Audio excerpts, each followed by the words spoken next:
This week, we're going to delve deep into one of the core practices of chaos magic, and that is the use of sigils.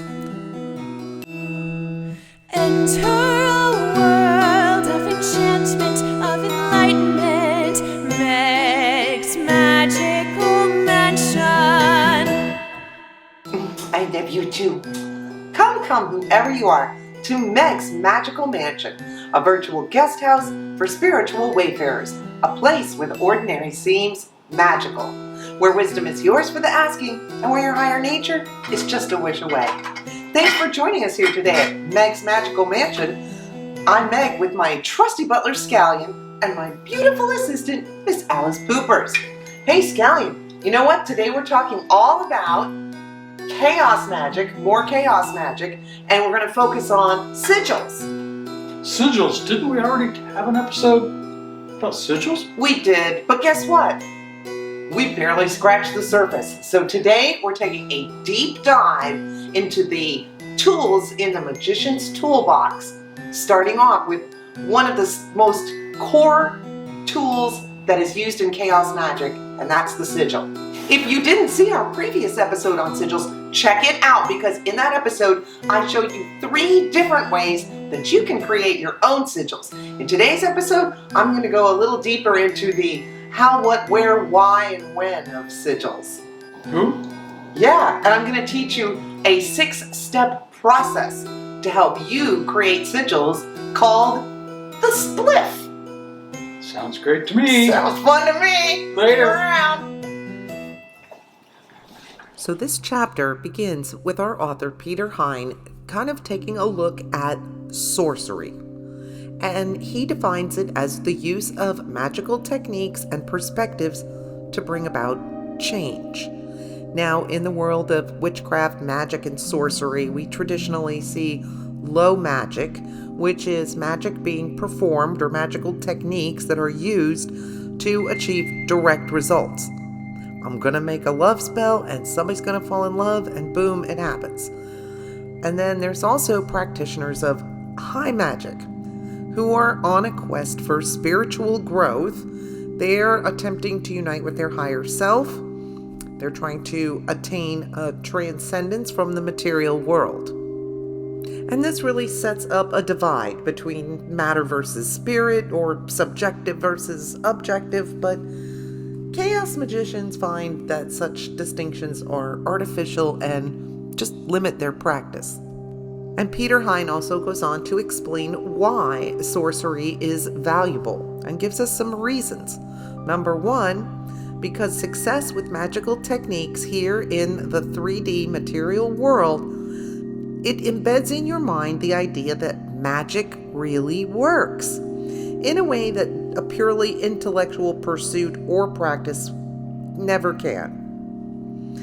Number 2, when you're working with sorcery techniques, you have to go through this rigorous self-analysis of your motivations and your desire complexes, and that by itself is enlightening. His third reason is that the practice of sorcery leads to consideration of your personal ethics. You know, if you're going to bring about change in the world, you have to also accept responsibility for those changes. Creating change in the world just naturally leads to personal change within you. His fourth reason is that practical magic demands identifiable results. So kind of the proof is in the pudding. You got to put up or shut up. Fifth reason is successful sorcery requires that we see the world as it really is, not just like we wish it was. Because one pitfall of magic is there is a tendency for people to sort of withdraw into a fantasy world when things get too harsh in their reality. And I am in complete agreement with the author on this one, because I believe my practice has always been a mix of sort of high and low magic. And I think he's correct when he says that keeping sorcery connected to practical 3D world helps us keep our feet on the ground, which is very important when we are reaching for the stars. Well, now that we've talked a little bit about magic, high magic, low magic, sorcery, and all of that, let's delve into today's topic. One of my favorite ways to do magic on the fly is the sigil. You can make sigils anytime, anywhere, to help you manifest anything you want. And today we're going to take a deeper dive into our book, Condensed Chaos. Chapter 5 has a ton of very interesting information on sigils.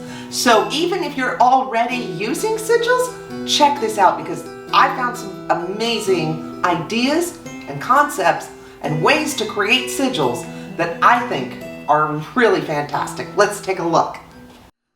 So one of the most important tools in your magician's toolbox, of course, would be sigils, and the use of sigil magic, which was pioneered by Austin Osman Spare. It is a core technique associated with chaos magic because it is simple, results-oriented, and effective regardless of your personal belief system. Now, if you want more information on how to actually create sigils and some different techniques you can use, please check out our earlier episode on sigils, and there's a little more information on Austin Osman Spare in there as well, so you might want to check it out. But Spare showed us that magic can be done anywhere, anytime, and it's very simple. You don't need a lot of fancy stuff. The basic process of sigil magic can be divided into 6 stages, which if we use their initials and make a cute little acronym, spells out SPLIFF. Okay, we love that name. Now we're going to go through letter by letter and talk a little bit about each step. The S stands for your statement of intent. For me personally, I think this is the most important part, or one of the 2 most important parts of sigil magic. You want to be as precise as possible without being overcomplicated with your intent, your statement of intent. The clearer your initial statement, the better your results will be. And there's a couple of techniques to help you decide about the intentions you want to make a sigil for. You can use divination to decide if this is a good desire for you to pursue. But be open to all answers from the universe, even if the universe tells you it's not a good idea. So you might not get the answer you want. Be prepared for any kind of answers. And the other one that he mentions in the book is a SWOT analysis, SWOT, which stands for strengths, weaknesses, opportunities, and threats. And take the intention you're thinking about forming a sigil for and examine it against those 4 points to decide if this is a good desire to form a statement of intent about. You really got to be careful what you wish for and how you wish for it. The letter P stands for pathways available. Make sure you set possible pathways for success that are agreeable to you. Open up to the universe or multiverse possible ways you could achieve this intent. Come up with a variety of them. If you're casting a sigil for prosperity, think, I could write a book, I could get a job, I could inherit some money. Because if you don't set some parameters or some pathways that are agreeable to you, the universe might supply you a pathway that is not agreeable, like, I'll make a lot of money because I was in a terrible car accident. So be careful to make pathways available to the multiverse that are agreeable to you, that the multiverse can use to fulfill your intention. So that one is important too. L is for link intent. You want to turn your intent into a symbolic code. This is actually where you create your sigil. And it's a signal that you can focus varying degrees of your attention on. But once you can do it without recalling your initial desire, that's when your sigil becomes very powerful. Now, you can create a monogram. And in our previous video, I show you 3 different kinds of monograms you can create. But you can also create a mantra where you write out your statement of intent and then scramble either the words or the letters into some meaningless phrases or words which you can then chant. But according to the book, you can create sigils using smell, taste, color, body language, facial and hand gestures.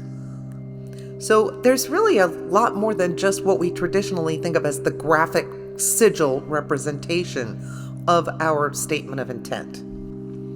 All right, the letter I represents intense gnosis or indifferent vacuity. So let's talk about that. Sigils can be projected out into the multiverse via the act of gnosis, which, if you remember, is putting yourself into an altered state of consciousness.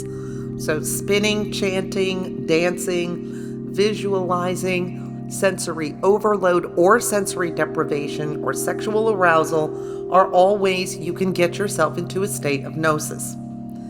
Indifferent vacuity is called the other altered state. We like to think of that as the I'm not particularly bothered state.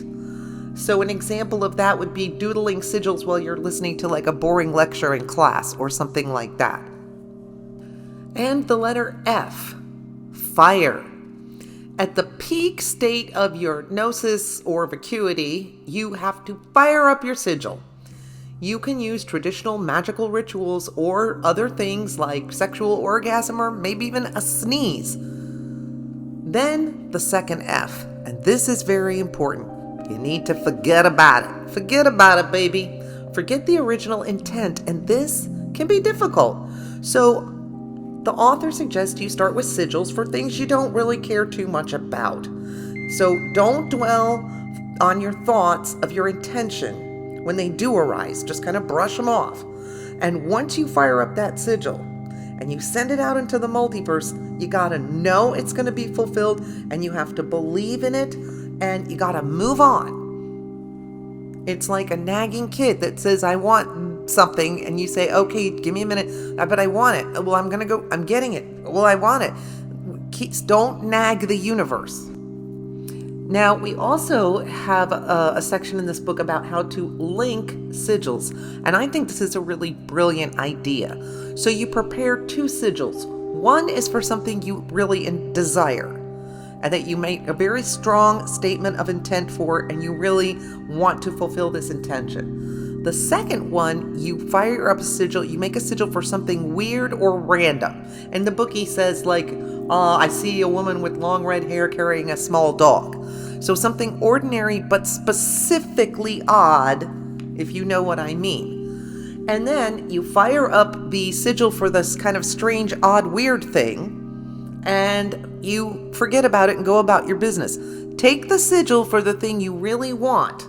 Don't fire it yet, just carry it around with you.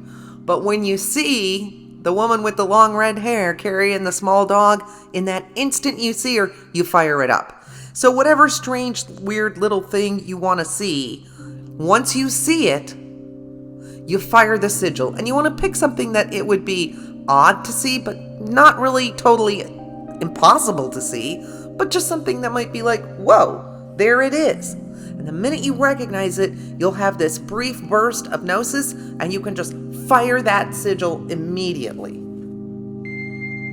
You can also swap sigils.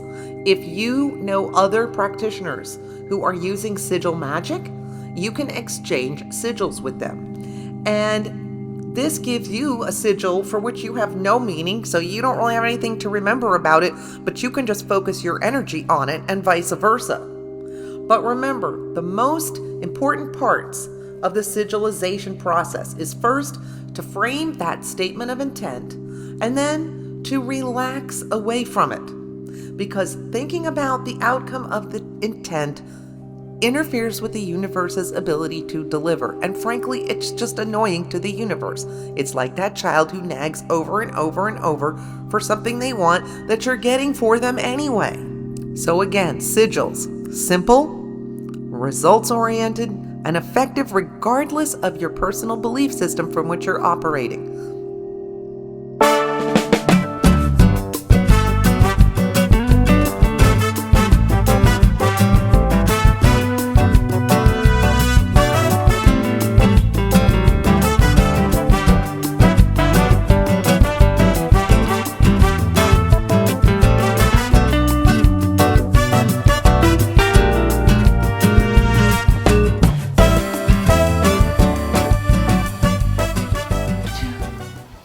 So, now that you know a little bit more about sigils, don't forget, we do have a previous episode and you can learn how to create them in that episode.